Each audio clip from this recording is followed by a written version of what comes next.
This video is a historical reconstruction with AI, based on records from the time, with a narrative and artistic approach. Today, 114 years later, the Titanic is still on the floor of the Atlantic. But when a beam of light cuts through the rust, some spaces still look familiar. The evidence doesn't come from legend.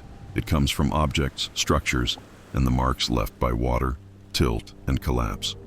We're going to step into this silent slice of the wreck and rebuild, piece by piece, how a place designed for comfort became an underwater archaeological record.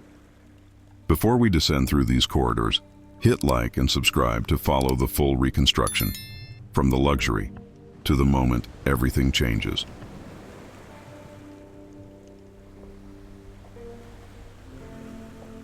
In April 1912, the Titanic crosses the Atlantic as a symbol of scale and technological confidence, built to impress as much as to carry people. Its silhouette, 4 funnels against the horizon, it dominates the sea. On deck, everything suggests stability, calm water, the steady vibration of the engines, a well-ordered routine that makes the ship feel immune to surprises, and the sheer size of the hull dulls the sense of danger.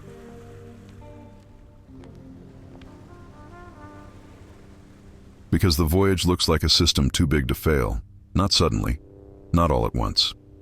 That feeling of safety helps explain why later, early warning signs are treated like small details, not a real alarm.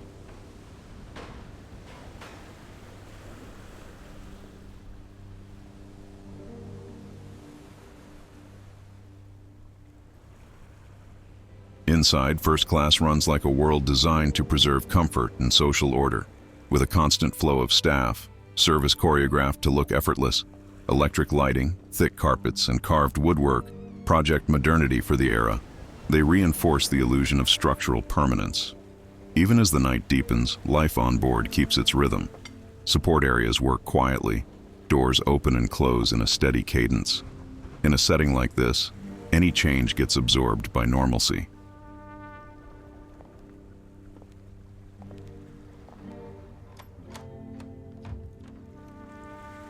A tremor can feel like machinery, not danger.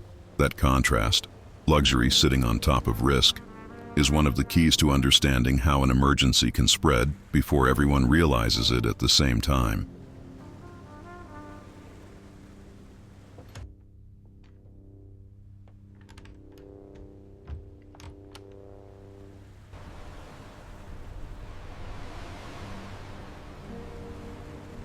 A first-class cabin is a private micro-world, trunks, fine clothing, personal items arranged for a comfortable crossing.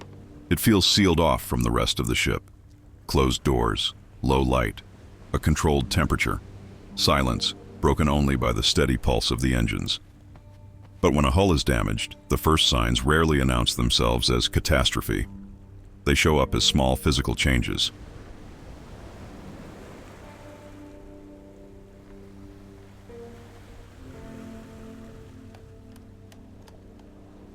A subtle shift, a vibration that lingers, a new sound in the walls, a different feel under your feet.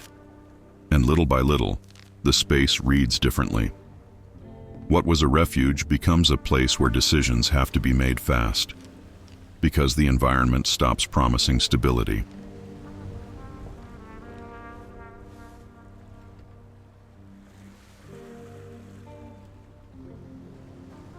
That night, the North Atlantic is bitter cold, and the sea is unusually smooth, a detail known to erase visual clues on the surface.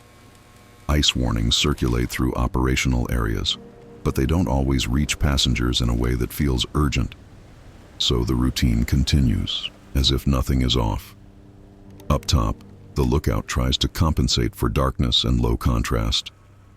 Down below, warm lights and comfort keep the illusion of control alive.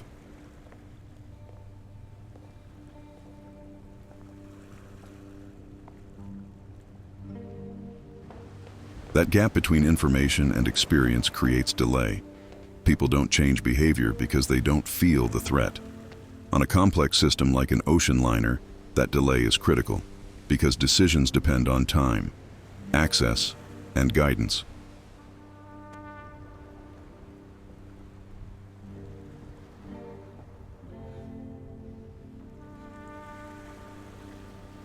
The contact with the iceberg isn't a head-on collision. It's a long, grinding scrape, more like a deep, ripping tear than a single impact. Outside, the ice passes frighteningly close to the hull. The metallic sound spreads through the structure, a vibration that travels across decks and compartments. In the upper areas, it can feel minor, enough to spark curiosity, not immediate panic.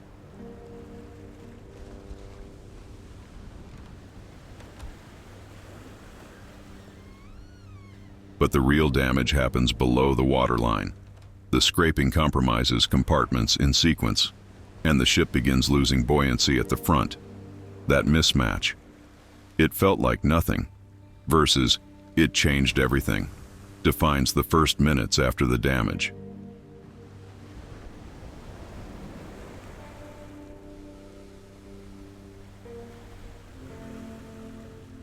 Once water ingress is confirmed, the response stops being theoretical.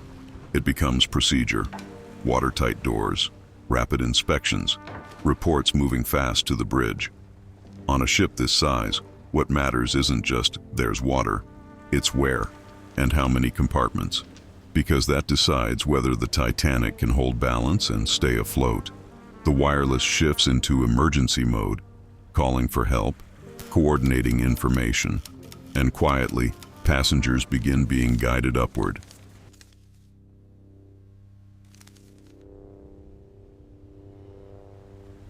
For many, the contradiction is jarring. Lights still on, some service still running, but the crew moving faster, more urgent. Outside, the first objective indicator becomes visible. The bow starts to dip, slowly at first, but it is unmistakable.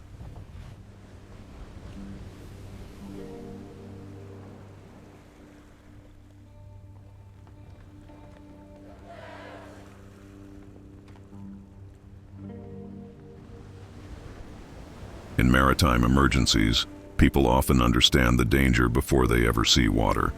They watch the ship's behavior change. Objects begin to slide. Your body instinctively looks for support. Corridors gain a flow that wasn't there before. More doors opening, more footsteps, more back and forth movement. Life jackets appear more often. Crew presence becomes more insistent, still controlled, but impossible to ignore.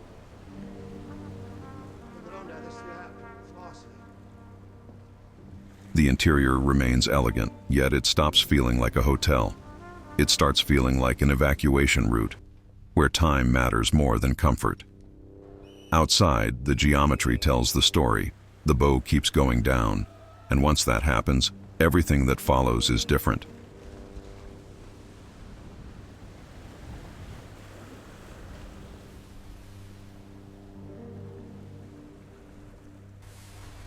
On the lower levels, water doesn't just fill space, it changes circulation. It creates obstacles, it forces priorities. Seal this, contain that, get people out. In a compartmentalized design, the breaking point arrives when too many compartments are compromised in sequence. More than the ship can survive without losing stability. Internal routes become unpredictable. Stairwells and passageways turn into choke points. What used to be a short walk now requires detours.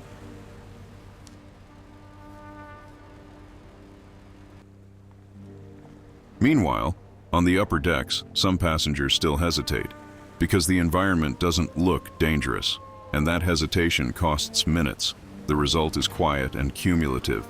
The angle increases, while the ship's ability to respond decreases.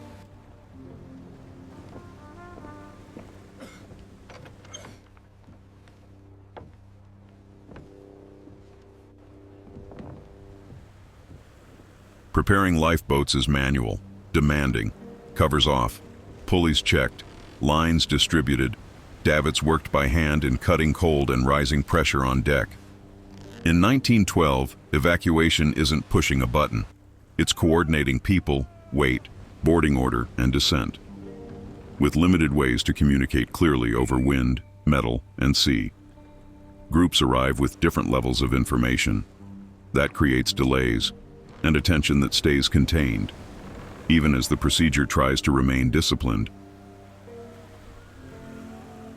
Outside, the image is haunting. The Titanic, fully lit, towering over a calm black ocean.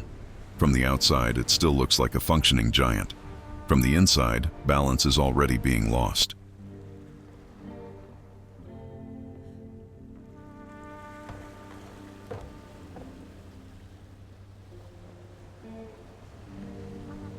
In the cabin, priorities become practical. Life jacket, essential papers, get out. No extra luggage. The room still looks comfortable, but now it's a decision space under short time.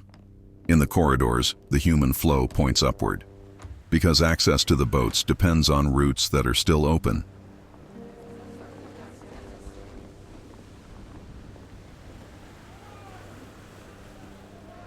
To follow this reconstruction all the way to the end, hit like and subscribe, because from here, the internal dynamics start to change faster than most people expect.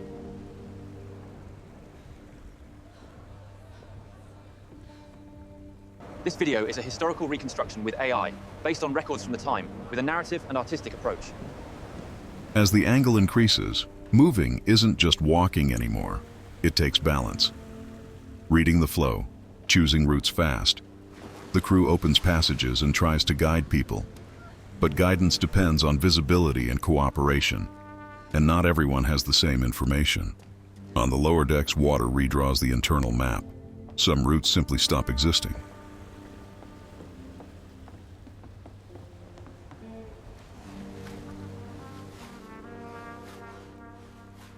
On deck, lifeboat operations continue under worsening conditions, and the space to hesitate shrinks. Outside, the bigger picture is undeniable. The bow is lower, the ship looks out of true, and the situation is evolving, not stabilizing.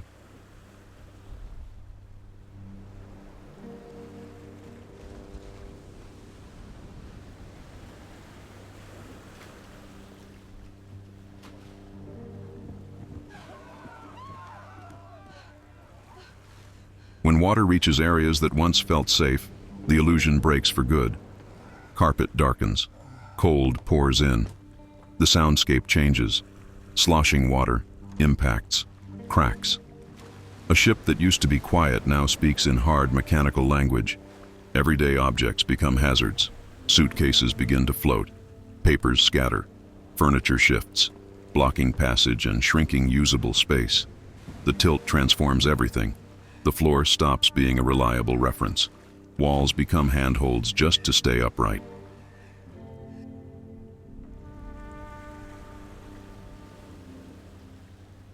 At this point, the cabin is no longer a refuge. It's part of the threat. Weight, loose objects, and water trapped in a tight space. Outside, the progression matches what history records. The ship continues sinking by the bow, moving toward the final stage.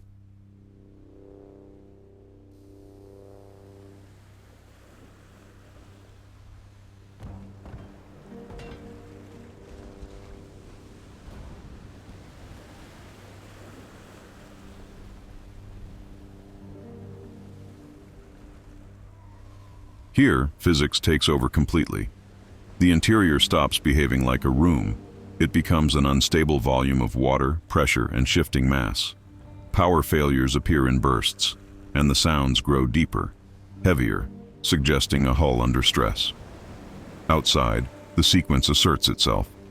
The bow disappears first, pulled down by progressive flooding and the accumulated weight at the front.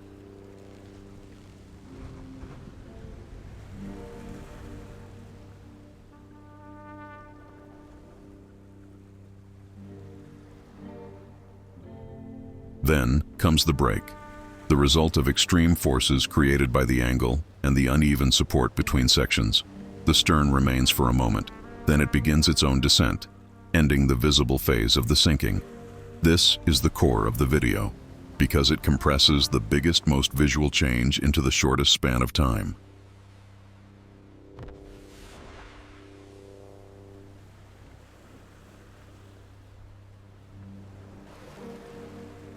After the Titanic vanishes, the story changes shape. It leaves engineering and evacuation, and becomes survival on open water.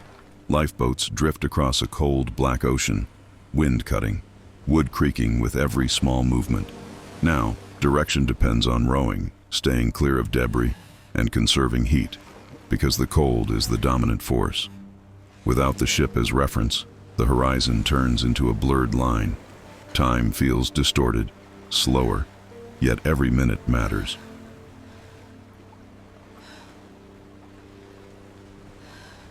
Dawn doesn't solve the problem, it reveals it. The spread of boats, the debris field, the scale of what's been lost. The scene is brutally simple.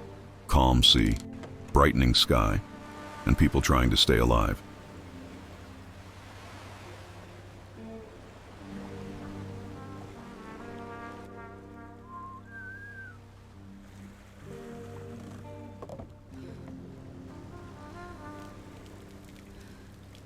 As daylight arrives, a rescue ship brings order back in steps.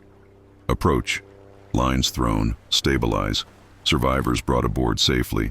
Ropes and ladders become the bridge between lifeboats and deck. And the first care is immediate and basic. Warmth, cover, control shaking, prevent collapse from cold and exhaustion. At the same time, the documentation begins. Names, counts, lists. Because that's how an event becomes verifiable and manageable. On the tack.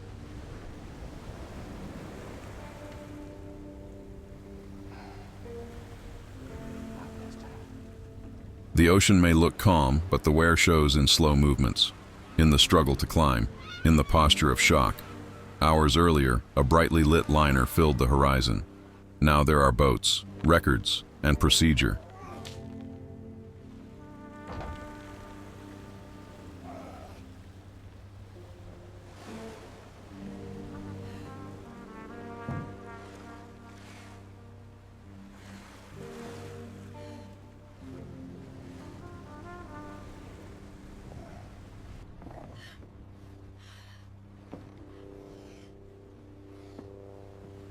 On the rescue ship, the focus stays practical, continuous.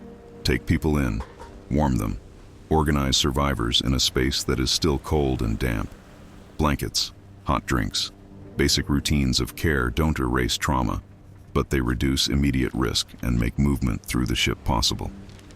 Writing becomes central. Logbooks and forms turn scattered survival into formal record. Who arrived? When? In what condition?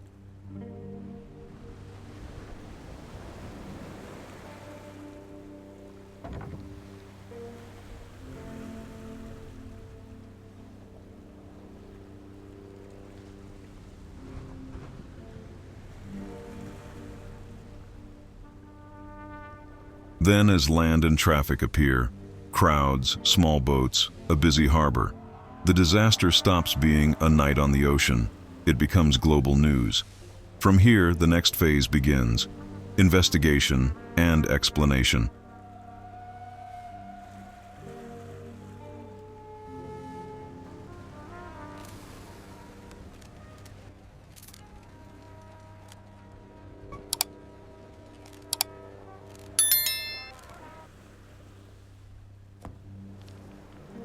Once survivors reach shore, the world demands reconstruction, with standards, timelines, decisions, operational routines, technical limits.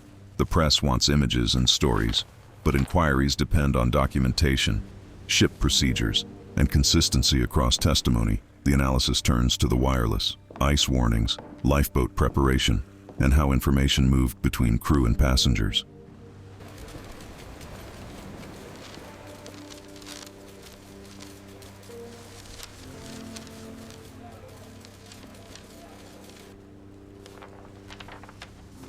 This is also how disasters become reference points. The Titanic is remembered not only for emotion, but for rules that changed because of it. It stops being a single case. It becomes the foundation for modern safety standards.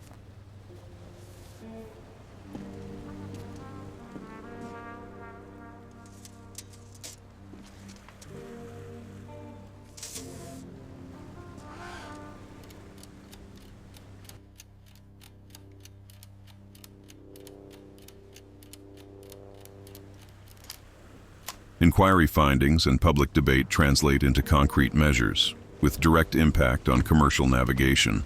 More lifeboats, emergency drills, stricter watchkeeping in ice fields. Communication becomes heavier too, because procedures and messages must be standardized to reduce delay and ambiguity, and yet the Titanic itself remains out of reach, hidden at extreme depth, beyond direct inspection for decades.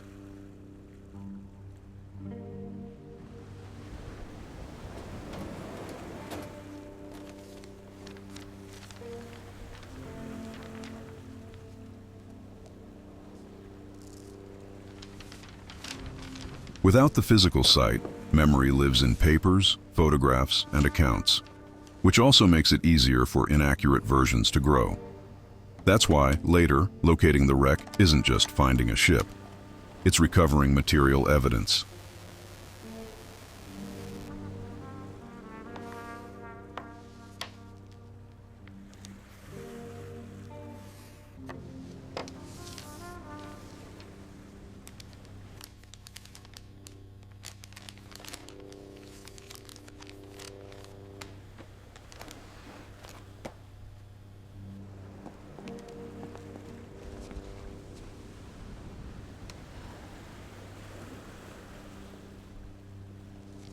Decades later, the search for Titanic changes when archives and technology make a systematic survey possible.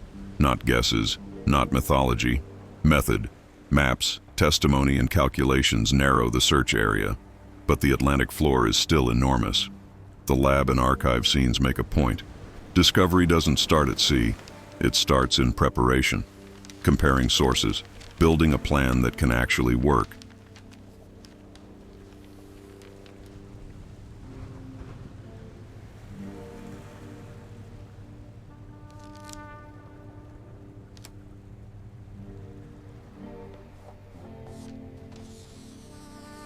Small logistics matter: cables, connectors, redundancy.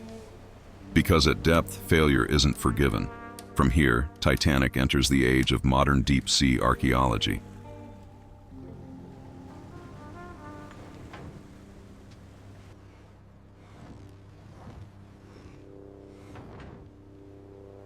Out on open water, running a search operation becomes a loop of physical and technical work.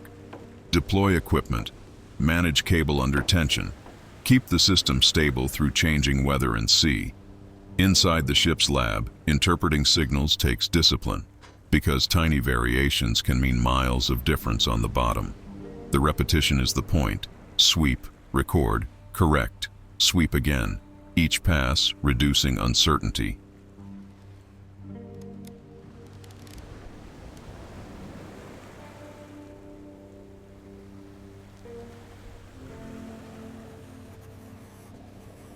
When night falls and the work continues, the ocean becomes a giant field of probabilities, reduced line by line.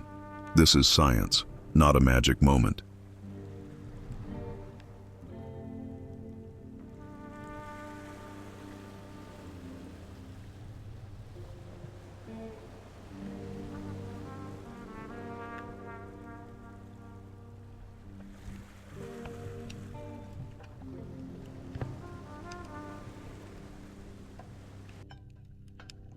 Discovery arrives in stages, a chain of clues. First, a large isolated object, then signals that suggest a debris field. A boiler on the seafloor is a major marker, because it implies breakup and spread. It points the search in the right direction. Little by little, the larger structure appears, and the scale of Titanic becomes real again, now as ruin, coated in rust and sediment.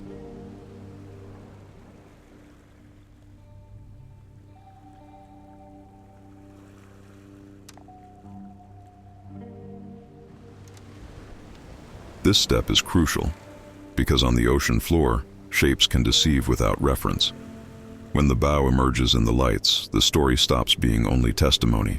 It becomes observable evidence.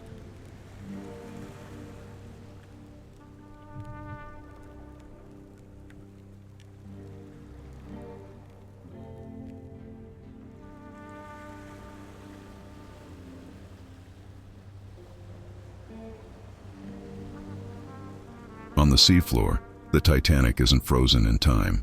It's being rewritten by time. Rust formations, fragile surfaces, A structure changing slowly, continuously. Parts collapse, edges crumble, details vanish.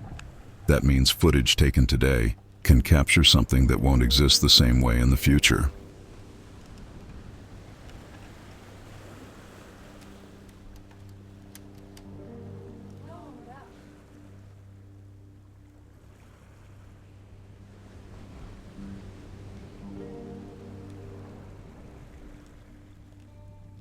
Every pass becomes documentation, scientific and historical, not exploitation. What you're seeing is evidence of the sinking, and evidence of time consuming that evidence.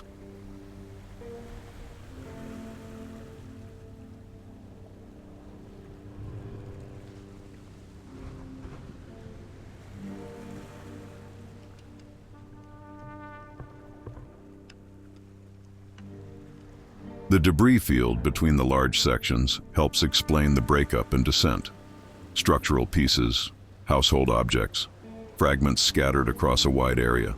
This spread isn't random. It's shaped by the rupture, movement during the fall, and final impact on the bottom.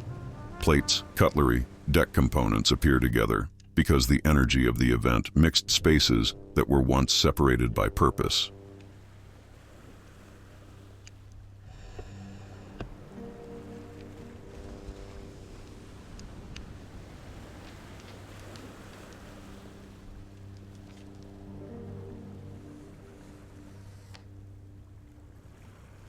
Archaeological reading here demands caution.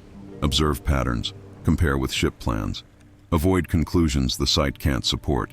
The value is in the consistency of the whole, not in a single object.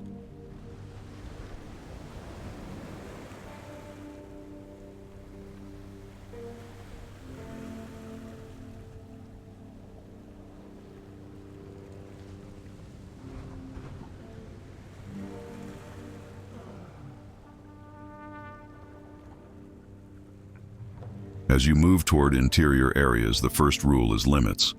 Collapsed corridors, narrow passages, risk of structural instability. Still, some elements remain identifiable.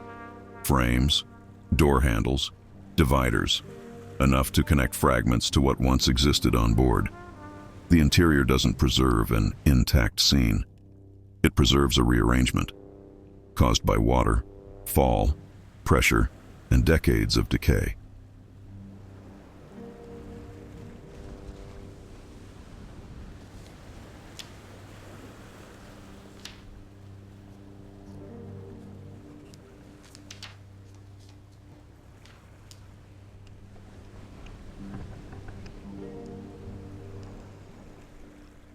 This approach keeps the narrative anchored to evidence.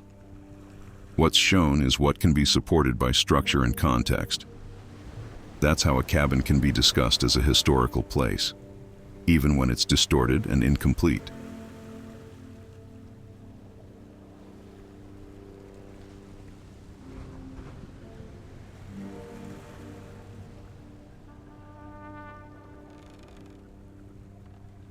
When personal objects appear, interpretation has to be even more careful.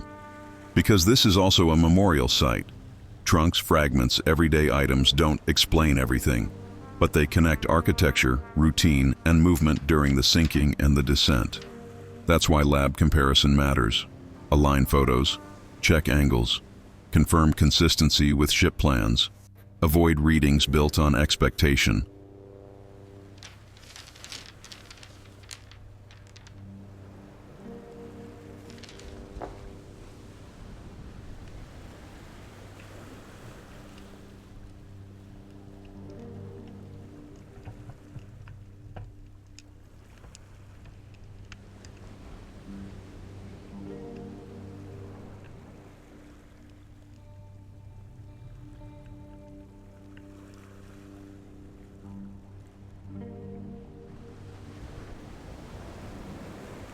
This care also separates myth from evidence without draining emotion, because the power of this story lives in what can be verified. The result is stronger, not a dramatic stage, a set of material signals from a voyage that was cut short.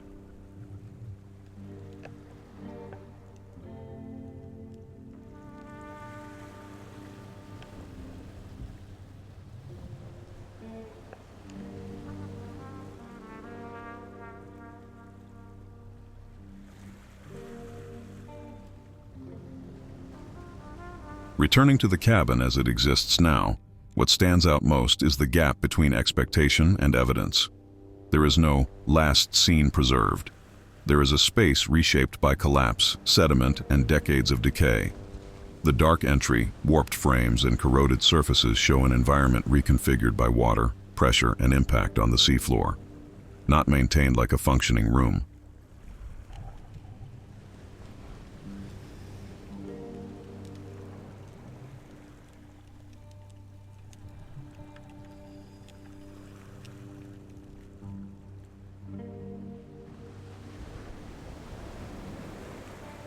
Down here, the Titanic is still changing. Rust and biological processes keep consuming the structure, slowly, relentlessly. So documenting it becomes a kind of indirect preservation, capturing what is there before it isn't.